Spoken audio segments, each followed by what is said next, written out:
This is Master Obi-Wan Kenobi. I regret to report that both our Jedi Order and the Republic have fallen. Our future is uncertain. But in time, a new hope will emerge.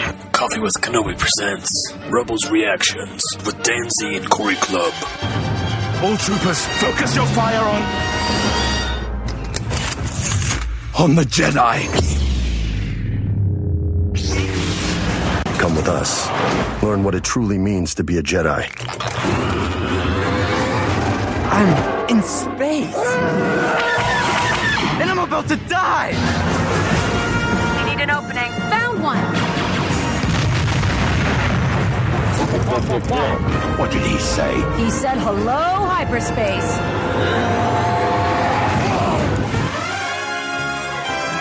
Oh, and guess what? This is the podcast you're looking for.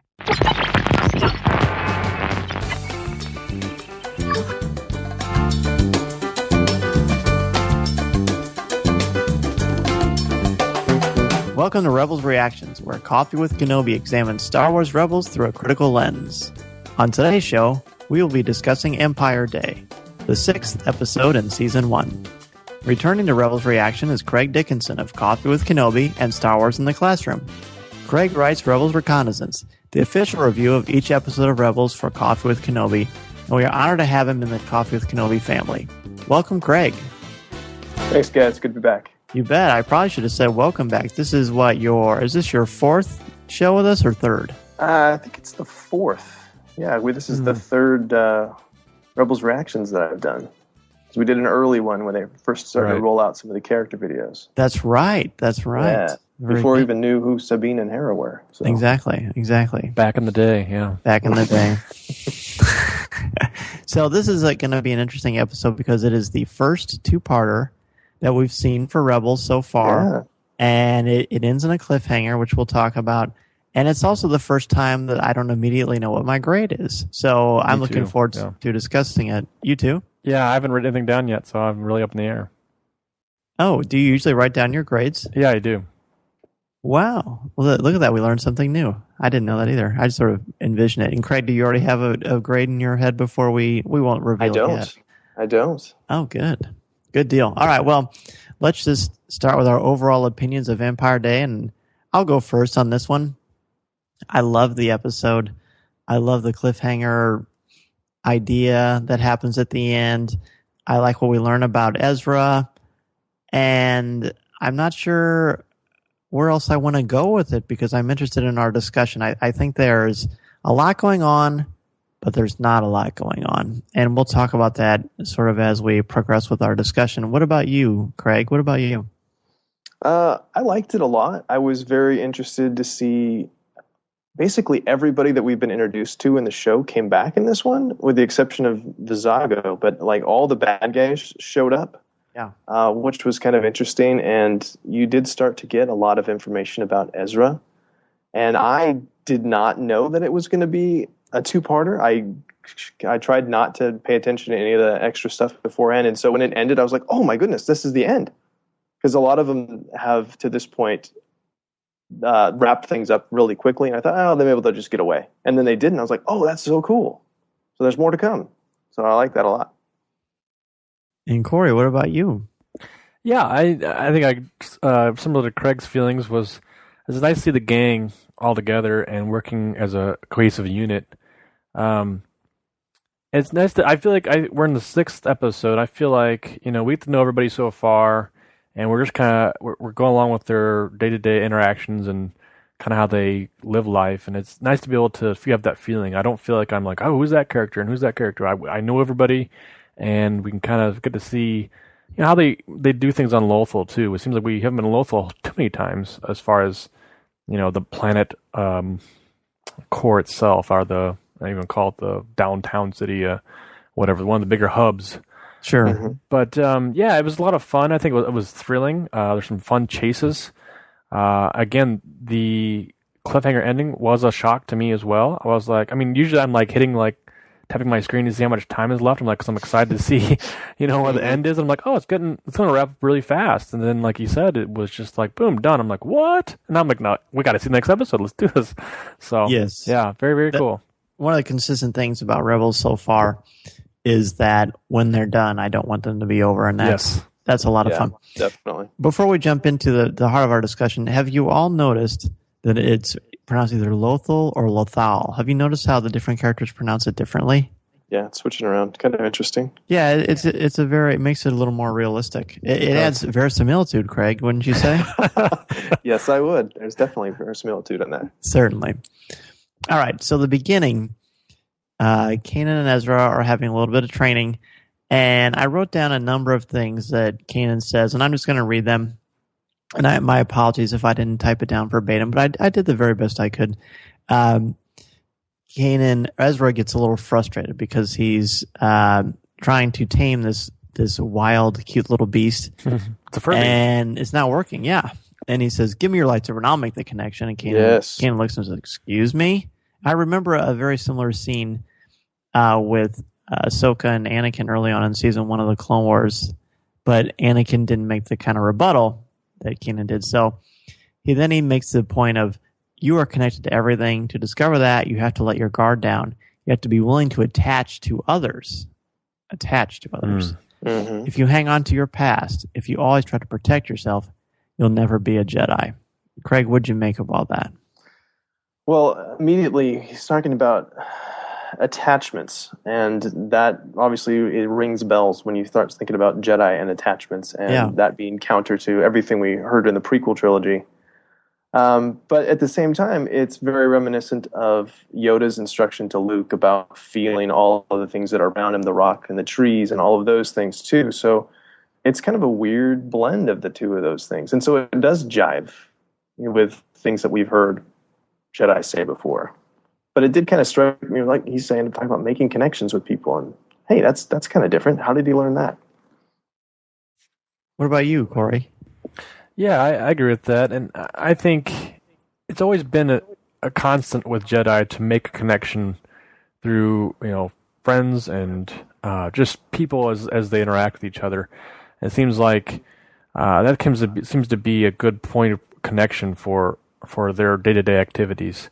And it seems that, obviously Ezra's been alone for a long time and he needs to have those connections, especially even with the team himself. He's been a little bit distant, things like that, and hard to, warm up to them. But I think, as he's training, I'm so glad we got to see this training too. And we've been seeing it here and there. It's nice to get a little inside look on how Kanan kind of approaches things as far as, what any other Jedi Master would do. And as we've learned so far, he's trying. He's not doing it perfectly, but he is trying and trying to do his best. And I wonder if, too, it's like maybe some of these lessons weren't even taught to him. So he's kind of like, I'm going to just work with the basics here and go with that and see where Ezra kind of steps in. So it's a nice little interaction between these two guys. I'm always excited to see them relate to each other as far as the Jedi training goes. But I also, like you said, the attachments was very exciting to hear that because it's something we don't normally hear from a Jedi.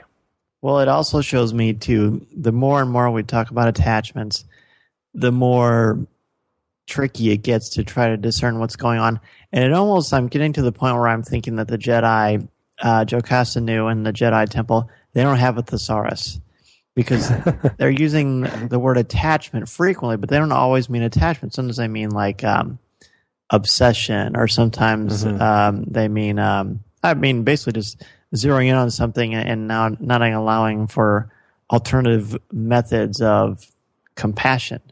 Here he really literally means, yes, connect, like you said, Craig, and be a part of like the rock, the tree, the ship. And then what I really like, and this is just like a beautiful scene because, don't hang on to your past. Don't always try to protect yourself. You'll never be a Jedi. And you could substitute the word Jedi here for you'll never be who you are meant to be. And that's a wonderful thing. We talk a lot about the violence and some of the things that go on in Rebels, but there's nothing more than I want my son and my sons to learn is don't hold on to failure. let that stuff go, or you're never going to be who you need to be. Mm-hmm. That's good. Yeah. Yeah.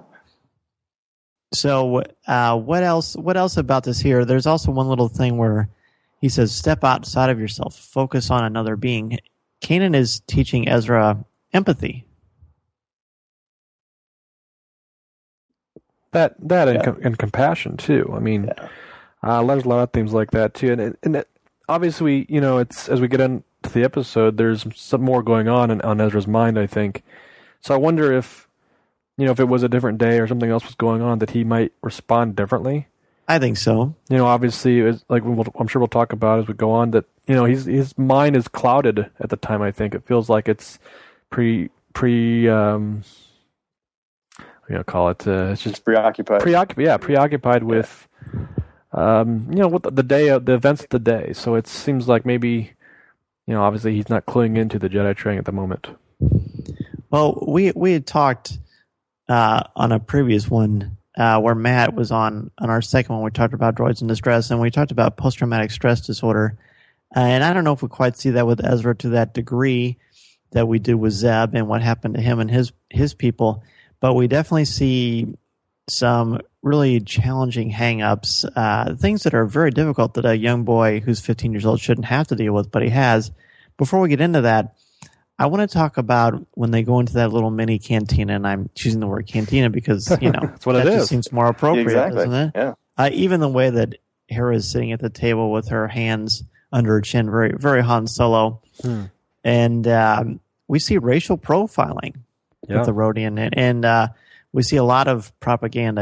The TIE pilots, which I thought was interesting that it was TIE pilots that were walking around, but they just sort of parked their horses or TIE fighters right outside, and then the holonet must be played at all times. I found a lot of interesting things going on there. It's sort of what we expected to see when we knew that this was going to have a lot of similarities to rebellions throughout world history, but certainly on full display here. Yeah, it would. Go ahead. I'm sorry. I was going to say the cantina itself. That scene was really well done, and the cantina must be like the way it's laid out. It's the lighting is low, and it's everybody's kind of grumbling to themselves and having their drinks and conversations and whatnot. And there's a blue almost shade over the whole scene itself. It seems like it's a downer. Everybody's not really excited about the day. The TV wasn't even on. The whole idea was like a throwback to the original trilogy as way, the characters are situated and stuff like that. But I also kind of felt like it was a darker scene than what we see in A New Hope. It wasn't as jovial. Nobody was really celebrating anything. They were kind of just to themselves and kind of low in their drinks. And so it was kind of a sobering scene, I think. Not to make a pun. Well, yeah, it's like the people are aware of what the day is, and they're not happy about it. I mean, even though the Imperial guys come in and say you have to celebrate this and put the holonet on, and we're gonna have a parade and all this stuff, and it's like they're kind of aware this is gonna happen. I think because it's an annual thing, and so almost maybe they're bracing themselves for that. I was very surprised that the TIE pilots let the bartender off so easy because we've seen it earlier on in the show, and in the very first episode, The Sparks of Rebellion, the quote-unquote movie, some Ugnaughts, voiced some frustration, and they're arrested on the spot and taken away. So, but this guy can openly mock the holonet and the Imperial procedures, and then they just say, we're done here, and they leave. Mm-hmm. Didn't you? I mean, half of me thought, are they going to come back later? Are we going to see some repercussions of this? Is he going to blow up the cantina? I was a little surprised by the inconsistency there. Yeah, I was too. When he talked back to the guy, that was a little bit, and then not have the repercussions from that. That was a little bit surprising. Yeah, he was a sassy pants. With a sweet translator on his neck. Yes, yeah, I noticed that as well. Well, that helps when you're attending bar. Yeah, speak the language. Yeah. All right, let's go into it's Empire Day. Did we mention Empire Day? But that's not only is this the title of the episode, but that is the day that they are, quote, celebrating. I don't know why I'm saying the word quote so much. Verisimilitude. Did you all notice, of course you both did, the Imperial March playing in Empire Day? Yes. This becomes meta. Yeah, it does. Yes, as source music, which was amazing. Yeah, and I wrote that down for sure. I'm like, that's really cool that they're actually listening to it in the context of the parade. And I love, and I'm certainly not musically inclined. I mean, I know how to use an iPod and a stereo, but I thought it was really, really cool the way that this version of the Imperial March made it sound very much like 40s propaganda music. I thought that was a beautiful touch. Yeah. Hats off to Kevin Kiner for that. Yeah, what he's else doing about a fantastic job. He really has. What else about you want to talk about musical cues? Let's rewind a little bit before we started our discussion. Craig, you had mentioned to us something interesting that happened with Sabine when she's watching Kanan and Ezra train. Yeah, just as we see, Hera and Zeb walk into the town, and then Sabine pauses and she looks out into the landscape there and sees Kanan and Ezra training, and she kind of lingers a little bit, and then you hear just the beginning of Leia's theme, just a tiny little bit, and that being a romantic theme, just kind of makes you wonder just how things are going in her head, and then to see Kanan and Ezra talking about making connections and opening themselves up to people, maybe I'm reading too much into that. It's very possible, but the placement of Leia's theme is. It's not an accident. Yeah. No, exactly. Nothing with the musical cues is accidental. So that just kind of made me go, I wonder what that's about. And then, of course, having Kanan and Ezra's conversation about attachments in the past was clearly foreshadowing for what was going to happen later in the show. So everything's intentional. So it just kind of makes how are these pieces going to fit together later? And there's there's that connection. She's noticing that they're very much like father and son in this. I think that's safe to say. He even, when he's joking around later, or not necessarily joking around, but pretending like he's just some buffoon in the streets cheering some fireworks, even, they even use father and son as terms when they're talking to one another. I think that Leia's theme too, it's almost like a female version of the Force theme sometimes, is how it's been portrayed. And Leia's the original strong female character in Star Wars, so it almost makes me think that Sabine is going to play an even bigger role in this overall series than I expected. And like you said, it's possible reading too much into it, but come on, that's what we do. It's fun. Exactly. Corey, what about you? Anything with that scene? Yeah, when it opened up and they're training, we're obviously cued in on them and their conversation, but we see Hera and Zeb kind of walk off onto another mission, and kind of got me thinking. I was like, "Is this?" And I'm trying to place it right off the bat. I'm trying to think, okay, what's this whole episode going to be about? And it's the title itself is Empire Day, so I don't know what that means. And as we get into the episode, we kind of see that they've got something planned, and obviously they're going off and doing their mission. Then we get to the cantina, and they're there again, seemingly having their back in a sense, and still staying in kind of formation. They'll have they're very tight in their stuff, but yeah, the musical cues are always a good thing. I think we've seen this throughout all the episodes, and it just shows a tight knit group of who the rebels are. I think it really ties them together as far as the look out for one another and be able to just to combine together as a family unit. Is this the first time we've heard the word Palpatine in Rebels? I think so. I think so too. Yeah, I think you're right. Because Empire definitely first time we saw him. Yeah, a distant shot of him in the Senate, and Empire Day is the day when they celebrate that the Empire comes into power, and no wonder when it is so full of malaise, because it's not a good thing. But as good propaganda will do, the holonet must be played at all times. We play the Imperial March, and then they feature a brand new tie. Mm-hmm. Let's talk about that scene where that tie is destroyed and different things that happen. We already mentioned Keenan's ruse with the stormtrooper, and I was really impressed with Freddie Prinze Jr. in this, and the way he was, the way it was animated, and the way he was talking. It reminded me of different scenes in Toy Story when Woody's going crazy or being really goofy. Yeah, that was a fun scene. It was a lot of fun, and it was kind of interesting to see him pitch his voice a little differently, and he was really out of character. And I was like, oh, he's really overplaying this. He's either going to get caught or, and then of course Ezra runs up, and that was interesting that he was like, Dad. That threw me off a little bit too. And to kind of save his bacon there a little bit, but but it was a lot. Yeah, it's interesting that Freddie did a different kind of key in his voice there and played it up. And oh yeah, it was awesome, dude, sweet. Kind of the like a rainbow, man. Yeah, the rainbow. I was waiting for him to say double rainbow, man. It was awesome. Me too. Triple rainbow. Yeah. Okay, so then the Inquisitor shows up, and I love the Inquisitor. Oh yeah. And I remember Pablo Hidalgo saying early on that whenever he does show up, it's serious. So I'm assuming he was there because it's Empire Day, but it seems sort of like a waste of time for him to be there because he's got a more important mission to the Empire. But he's so force sensitive, or appears to be, that he's always on the lookout, on the move. So Zeb shows up and he wants to take care of Agent Callus, and Kanan says, look, if you want to help us out really, then take out that guy. So he points the gun. He's got a wide open shot from not that far away, and he misses him. And Zeb is honor guard, right? Okay. Again, I think it would have been cooler, and maybe this is just splitting hairs, and that's fine.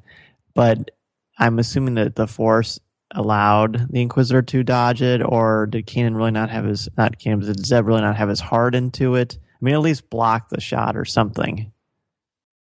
Yeah, I don't know. I mean, do you know what I mean? I know what you mean. And the other thing too is like he really was going after Agent Callus, and that seemed like, and then he kind of changed his direction, and I was kind of like, I kind of like stole his moment a little bit, Yeah, from previous episode, we know that's probably more of that.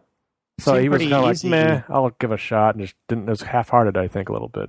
Yeah, this guy that wants to, it shows how much respect he has for Kanan, really, because he holds Callus responsible for the extermination of his people, but he respects Kanan even more than his need for revenge, which is part of it what makes him a hero and not a villain. But that's a slippery slope. Yeah. Do you guys notice too that the Inquisitor was basically out in the open and just like walk? I mean, it seems like I was like, oh man, he seems like he should be in kind of the shadows and like. I agree, sort of. Batman. I was like, why was he just kind of like, oh, well, let's just chase after them? And I think that's kind of Agent Callus's role. I mean, I feel like I do too. Inquisitor didn't necessarily need to be there. But I agree. I don't know. It was just me. What about you? What about you, Craig? Yeah, that was a little bit odd. I mean, and the fact that the woman, what's her name again? Makeith Tua. Makeith Tua is just talking to him like it's nothing. It's like this guy seemed like he was a guy who, again, it's a big deal when he shows up and he kind of just runs his own thing. He's basically he answers to Vader and that's about it. And it's almost like he's just rubbing shoulders, just hanging out for the parade. Mm-hmm. Yeah, that was a little bit odd. Unless later on we see him in the new tie, and maybe that he's there to take possession of the tie. Maybe that's his. Oh, that could be his role in all of this, and maybe we'll find out more in the second half. But it's a gorgeous tie too, by the way. Yeah, how the sides, the wings, I guess, for lack of a better word, how they fold down. Did you notice that? Like a sandwich. Yeah. Like a sandwich of evil.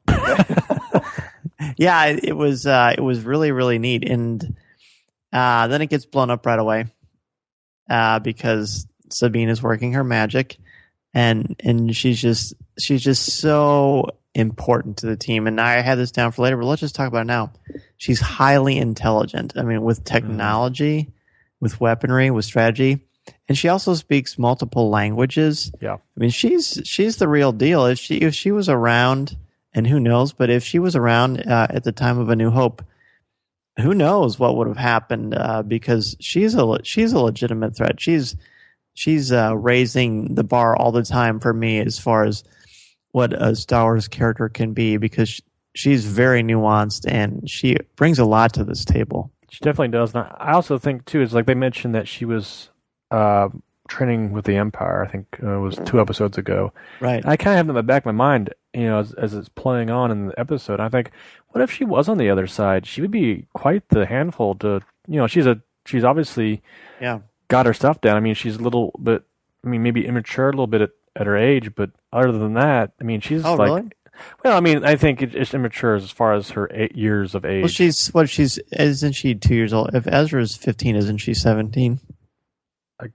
Again, I wish I didn't lose my visual guy. It would have been really helpful. Well, see, Ezra just turned 15, so I think wasn't she 2 years old? So I said she's 16, maybe. He was 14, 17. She's 16, going on 17. Yeah. A little Sound of Music in there. Indeed. Speaking of Germans. Yeah, see, it all comes back to the Nazis. That's right. Craig's all about it. I hate those guys, as Indians say. Again. Hate those guys. Yeah. She's just interesting. She's got a lot going on, and like you said, Corey, there's something about her that would be a real problem for the opponent. She's invaluable. They're all invaluable in their own way, but she is standing out with the last few episodes to me. Let's shift our attention to Ezra. We've found out what's happened to his parents. Not fully. Maybe the second part of this will show us. But his parents have been gone for 8 years, and he's been living on his own since he was 7. That's a long time to be by yourself, which explains his resilience, which explains his frustration. It also explains his desire to be in a family unit, and everyone has that desire in them, whether they want to face that or not. Empire Day is his birthday. Let's talk about Ezra, what we learn about him in this. Craig, why don't you start? Well, one of the things that I thought was fascinating was that they reveal through Sibo, the guy that the Rhodian who they've been looking for, the Imperials have been looking for, that Ezra's parents were rebels. Yeah, and that they were broadcasting. They're doing an underground broadcast against the Empire. I like to think it was a podcast. Yeah, there you go. Exactly. Well, it was a Star Wars podcast for sure. So the fact that he kind of comes from that stock, his destiny was to be a rebel, I thought was kind of interesting. And I wonder if at what age, the Force sensitivity comes out. Did they know where was one of his parents or somebody else in his family lineage Force sensitive? There's so many questions that you got a lot of answers, but like it happens in Star Wars a lot, as soon as you start getting answers, you have a lot more questions. Right. But I thought that was really cool that they actually gave us, hey, guess what? This is his birthday. Here's the names of his parents. They did this. They were hiding this guy. They were friends with this Zebo guy, and so I thought that was fascinating. Another thing, just real fast, I wanted to drop in the fact that it was his birthday. Mm-hmm. I don't know if you guys saw that. Leland Chi tweeted out the fact that he is in fact 2 days older than, or a couple days older than Luke and Leia. So that's canonized now. That no kidding. They're basically, because those guys would have been born, a day or two after Palpatine declares. That's true. I never thought about that. So they're all in the same. Isn't that's generation? Cool. Yeah. So they're all in the same middle school right now. I wonder if they'll do another version of the special edition where Ezra will show up next to Biggs. Hey. Yeah. At Tashi Station. That's right.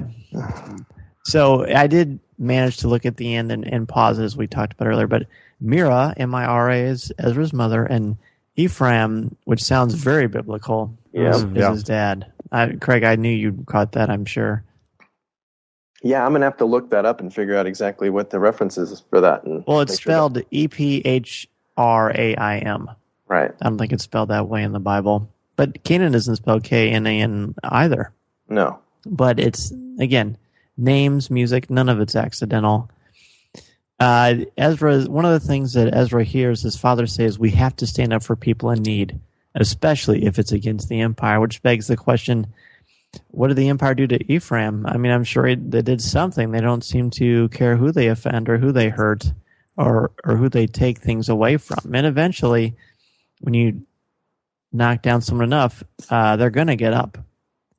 And it almost seems like, as the Jedi, one could say, perhaps self-sabotaged by the way that they trusted or overestimated or tended to,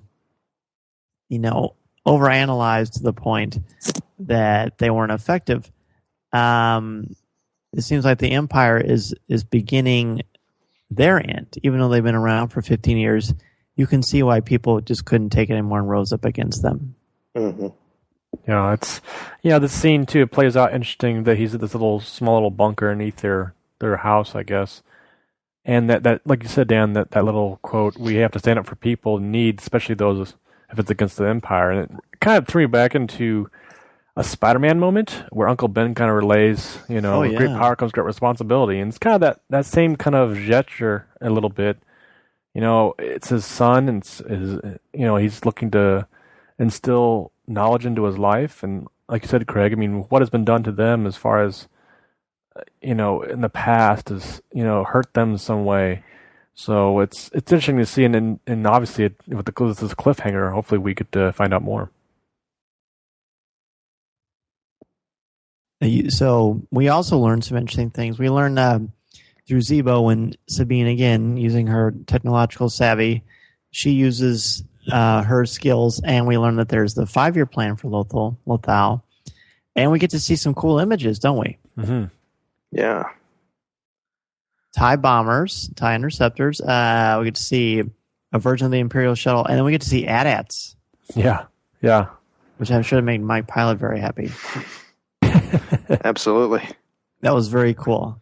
Very, very cool. Anything else about their 5-year plan? Or I don't speak or read Aurebesh, but I wonder what it said on those little images. The 5-year plan was interesting, I think, because it's like, why are they just now starting this 5-year plan? If they've been there for 15 years?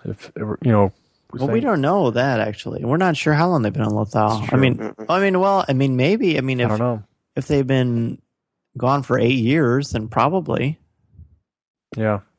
And I wonder if it's just maybe not such a, I don't know what you call it, a habitable planet, kind of similar to Tatooine where it's, in chunks. And now they're just like ramping up these new TIE fighters and looking to, make mass production on those. I think there was a comment about that as far as wanting to go further into, getting things started up and, spreading out their meanness. Yeah. One thing that just occurred to me too is, who's the guy who's making the plans? It's Palpatine, who has, we've seen in lots of media that he has the gift of foresight. And so he's planning for something that maybe he knows is coming. But as we saw in the novel Tarkin, since everything's connected, he knows everything that's going on.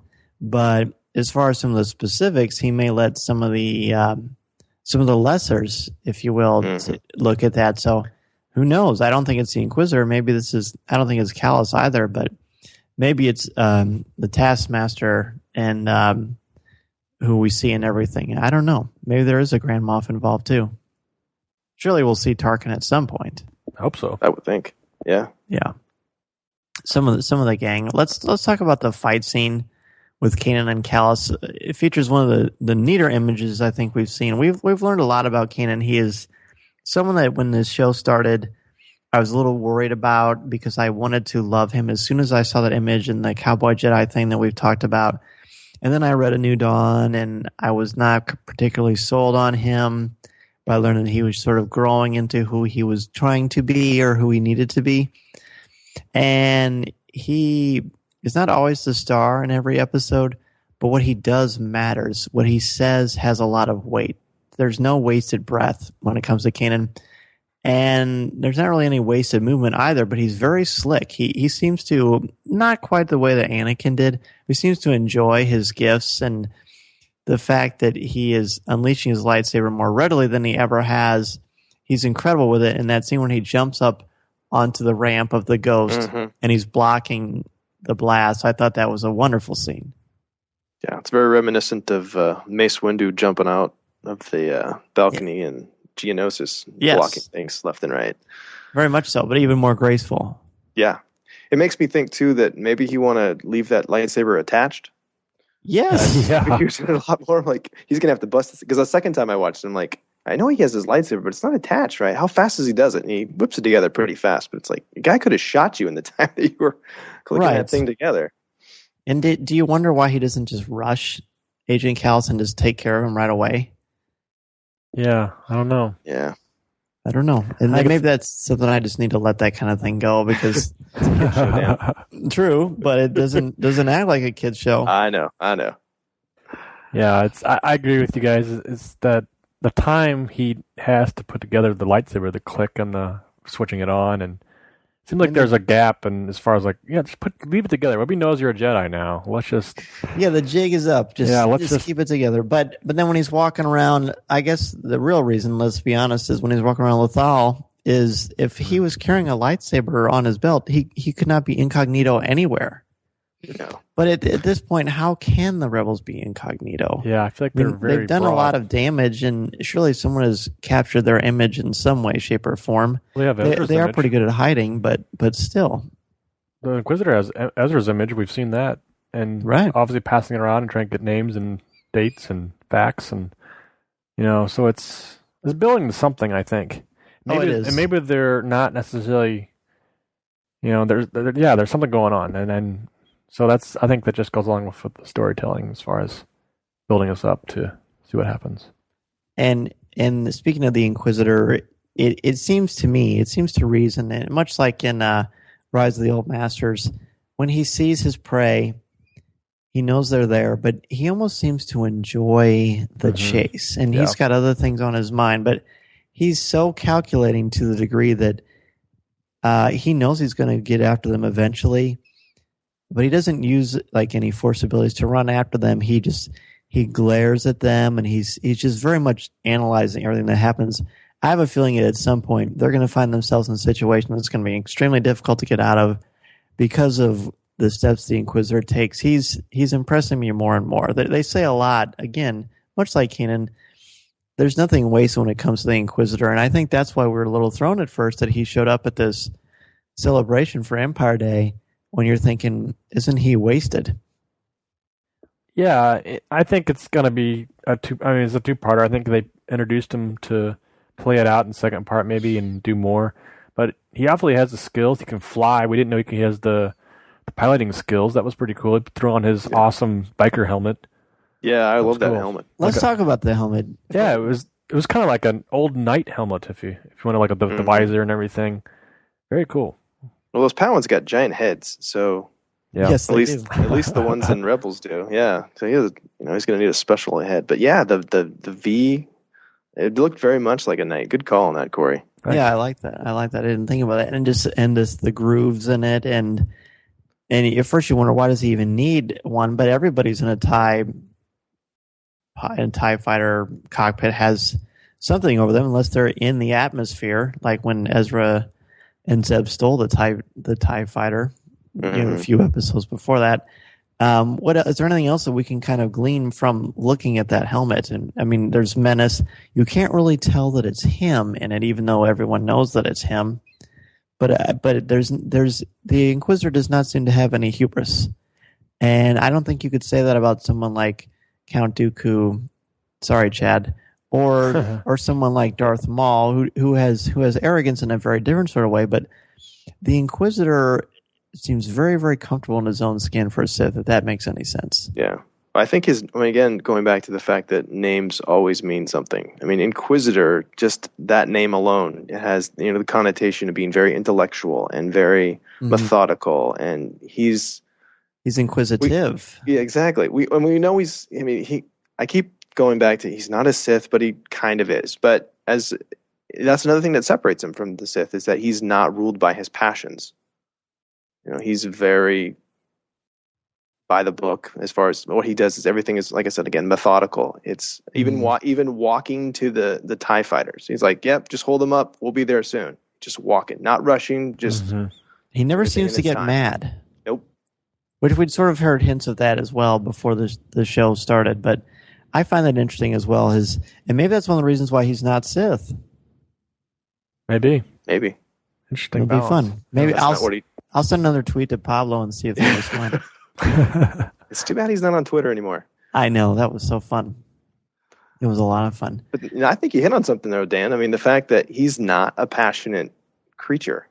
He doesn't seem to be. And that's a source of power for the Sith. We've seen that repeatedly, and that's just not his MO. So And really, the fact that the way he carries himself, it's like he already understands what Ezra is trying to grasp, which is what Kanan talks about at the beginning.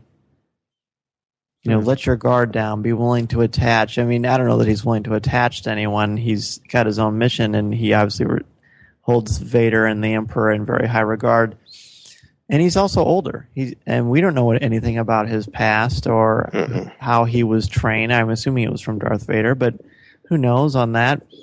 And then we get our cliffhanger, which is, as mentioned at the top of the show, we haven't seen any two-parters, and we were always told that these were pretty much self-contained episodes, except for very special ones. And I'm very excited to see what's going to happen for part 2 of Empire Day, and who knows what the title will even be. In fact, maybe it's already been released. But I'm excited to see where this one goes. We do know that the big reveal at the end that Zevo says, I know what happened to your parents. So we're going to find out. We don't know if they're alive. We don't know if they're dead. Are they in hiding? Are they imprisoned? We don't know. But presumably we're going to find out, and that is going to be very exciting to see. Absolutely. Yeah. So, guys, go ahead, Corey. I was going to say, just going back to Inquisitors, you guys talked about it, just gets me thinking, like, you know, is he a type of guy that is not necessarily a Sith because he can, you know, he doesn't have that, maybe they don't want him to be, you know, too much in control. They're controlling him in a sense, the rule of two, in a sense where it's, I don't know, I was thinking about while you guys were talking, so. Right. Good discussion. No, that lines up with what Pablo had said too. That there's certain things that they have not told him. There's certain things they're withholding from him to keep that power and to not have to necessarily worry about him as a rival that would be knocking the other one of them off. Right. Exactly. And that'll be something that, hey, this is a good time as any to plug our next regular show where we're going to talk about the Sith. There you go. So while you're listening to this, if you have any thoughts or opinions on the Sith, their rule of two, and how do individuals like the Inquisitor circumvent or usurp that concept, let us know. We'd love to hear what you have to say. And guys, any last-minute thoughts or reflections on this show before we give it our grade? As we said at the top, again, there doesn't seem to be as much maybe to bring to the forefront of analysis, but I think we've done a very intriguing job of doing just that, just based on the little things with the characters. And while there's a lot of wonderful action in this episode, what's going on, again, the continual evolution of Kanan and Ezra's relationship, the very realistic portrayal of his studies. Even if you really are interested in something and you really follow through, with kids, there are going to be times when they're not into it, or they're going to get frustrated and they're going to give up. That makes Ezra very human and very much like an adolescent would behave in such a situation. And I'm sure a lot of us are watching thinking, well, he's going to be a Jedi. Wasn't he any more into it? Well, because kids are kids. And if they're not great at something right away, they may sometimes give up or they may get frustrated. So overall, I enjoy the episode. I love that there's a cliffhanger aspect of it. And it's really, really hard. Perhaps maybe that's why it's so hard for me to grade it, because we don't have the whole story yet. It's like we are halfway through the story, halfway through the book. What about you guys? Last minute thoughts? Yeah, I agree. It's hard. I almost want to give it an incomplete until I see the whole thing, because really it's one half of the full episode at this point. And maybe that's what we'll have to do. Maybe we could give it maybe a temporary grade and then sort of see what happens when the full product is turned in. Yeah, it's definitely passing. It's definitely passing with high marks. Yeah. Corey, what about you? Any last minute thoughts or reflections? And Craig, if you have anything else to add to the whole episode too, I'd love to hear it. Yeah, I mean, overall, it was a great show. I enjoyed it, and the cliffhanger was a great way to end it, I think. I was glad it did that way. I didn't feel like I got robbed of anything. I'm excited to see the next episode. I mean, all the interactions were a lot of fun. The gang was all there. Everybody seemed to play their part perfectly, like we've talked about. You know, everybody was doing it right on key, and nobody was out of the character or anything like that. But I had this overall sense that I felt like this episode was a little bit out of order. I thought maybe this episode could have come earlier in the season, maybe. Besides, I just think back to the what was it? The training episode where they went into the Empire training base, and I feel like those little like, oh, we jumped really, really far ahead in their time together as rebels. Where this would have fit maybe a little bit better into that incoming part where Ezra gets to know the team, and this maybe their first mission is this Empire Day, so we get to know a little bit more of Ezra. So I don't know if this is. I don't. Obviously, they're not playing him out of order, but I mean, it felt like a little bit out of order for me is just watching the episode itself. Well, we do know that Clone Wars they were made out of order from chronological sequence, but they've said that Rebels is not. But I completely get that, Corey. I very much got that vibe myself when I was watching that. One thing that I liked about it a lot, it did in some ways, it kind of felt like a greatest hits of Rebels to this point. It's really been kind of calling back on a lot of things from original trilogy and prequel trilogy, but this seemed to be the first time that they really kind of hinted, remember this character, and they kind of just brought everybody back for this episode, which again kind of lent itself to the importance of the episode, that, you know, all those people that had been guest starring earlier were all back in this one. Like, you're going to need to pay attention because we've brought everybody back for this one. And who knows who's in the crowd that we didn't quite see too. Right. I did see the clone trooper helmet in the cantina. You guys see that? Yes, the original clone trooper helmet. I thought that was a nice little callback. And also, when they walked into the cantina, the Republic gunship was on the top of the building too. Oh yeah.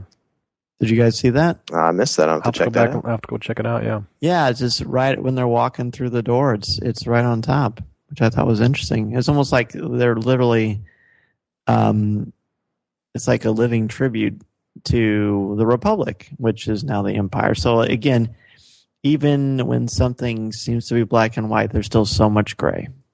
Yeah.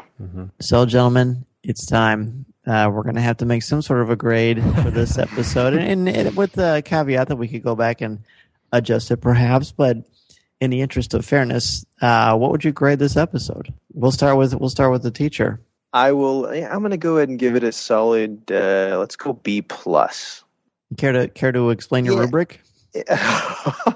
I think because, and it's not really fair to penalize it this way, but I'm going to anyway. The fact that it didn't wrap things up, it ended abruptly, which is the nature of the cliffhanger. I understand that, but it really kind of just stopped so abruptly for me that it kind of sucked a little bit of the drama out for me. So now I've got to wait. So I guess I'm going to penalize it for making me wait. Corey, what about you? Yes, as I read books, I'll sometimes post my reviews on Goodreads, and they've got a starring system on there. And as I read the book, I have this star system in my mind thinking, okay, what would I give it midway through the book or quarter way through the book? And I'm thinking 2 or 3 stars, and by the end, it's, wrapped up. I usually give things, as they was graded by the end, by the full idea of the book itself. And this kind of falls in that category for me. It's, I'm in between grading it because, like Craig said, it's incomplete. I mean, it's nothing. The whole story's not there. But yeah, I'm gonna go. It was a good episode. I enjoyed everything. So I'm gonna go with a B+ as well. I was kind of debating about just a solid B, but I think a B+ because, like I said, just through our conversations, there's a lot here. I mean, I'd be interested to go back and even watch it again. It's just kind of take in more of the outside things. I was really watching the characters. I feel like I should have been watching more of the side things, and there should be more in this episode that we maybe didn't hit on. Maybe I don't know. I think there's a lot more into it, but I think we'll see a lot more on the next episode. So B+. Fair enough. Well, I struggled a little bit with this one because I enjoyed the episode, but it did feel empty. And as you both mentioned rather eloquently, it's because we don't have the whole story yet, and we're going to learn a lot more as we progress with part 2 of Empire Day. And I think the thing for me, I'm going to give it an A-.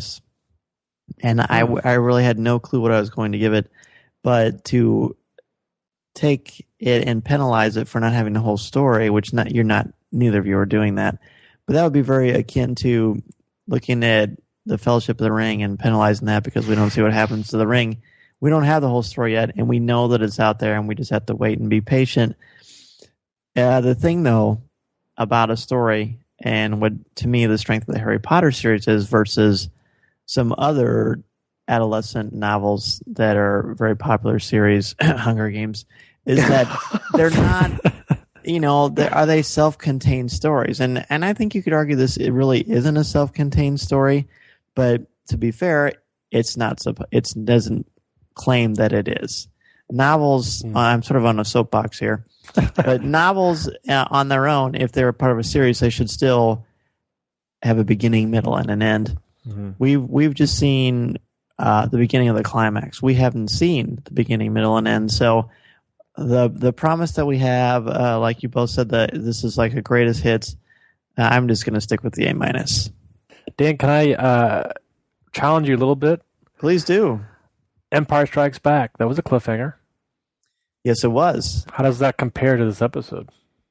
That's a great question. I think it compares because Empire has a beginning, middle, and an end, and we may not like what happens to the characters at the end, but they learn and they grow by the end of episode 5, and they're different at the end of that than they were at the beginning. So that, to me, is the big change. Craig, you agree? Yeah, no, I know that Joss Whedon disagrees with you, but that's right. No, it's true. There is a beginning, middle, and an end. And just because it ends on a down note, just because it doesn't end happily, doesn't mean that it doesn't end properly. Sure. Whereas in the Hunger Games, none of them have an ending. But anyway. None of them. You got to take it as one story, Dan. Yes. That's what my students say. Which is the favorite book? I say it's one story. You got to read it. And yeah. But yeah, I see your point. But Harry Potter, each one is true. One story, but they have a strong beginning, middle, and end. No, and I will agree with you that Harry Potter is definitely a better book series than Hunger Games. But it's hard to top that. So it is, and I will say that I think that Katniss is an outstanding female character, as strong as anybody in literature. So, but we digress. So. Thanks again, Craig, so much for being again on Rebels Reactions with us. We love to have you on as much as possible because you're our Rebels Reconnaissance guru and just an overall great guy. And it's a pleasure once again to share a cup of coffee with you. Well, thanks, guys. Thanks for having me. It's a lot of fun. You bet. And tell our friends where they can find you if they want to say hello or ask you a question. All right. Well, definitely first place to look would be Coffee with Kenobi, where I'm doing the weekly Rebels Reconnaissance for each new episode of Rebels. I'm also on Star Wars in the Classroom, and if you want to find me on Twitter, I'm at InfluxMan, and I will get back to you any one of those ways.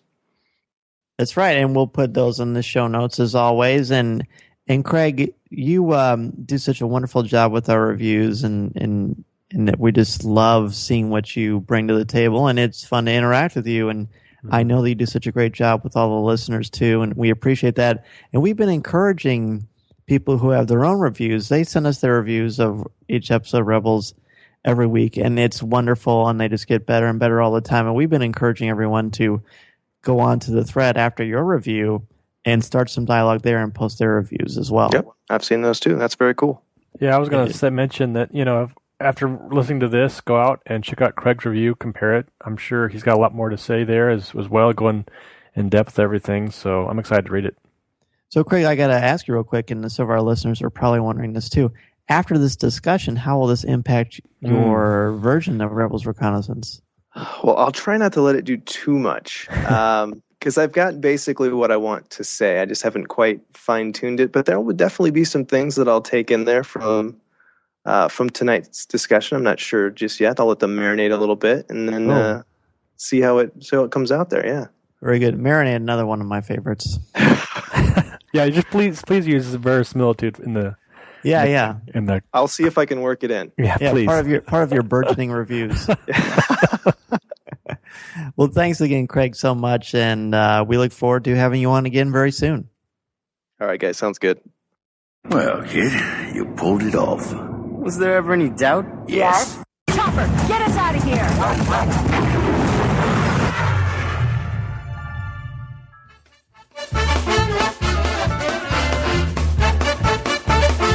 If you would like to respond to our question of the show, have a comment, or just want to say hello, send us an email or MP3 at feedback@coffeewithkenobi.com. Or if you have a specific question or comment for either of us individually, email us at danz@coffeewithkenobi.com or coryc@coffeewithkenobi.com, or visit us at coffeewithkenobi.com and click on the Contact Us section, or comment on one of the stories featured on the site. If you enjoy the show, please write a review in iTunes.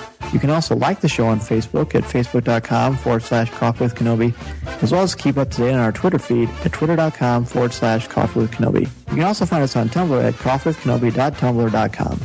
If you enjoy the jazz music, download the album Eye to Eye by Steve Torok on iTunes. This is Spectre 1. I need a lift.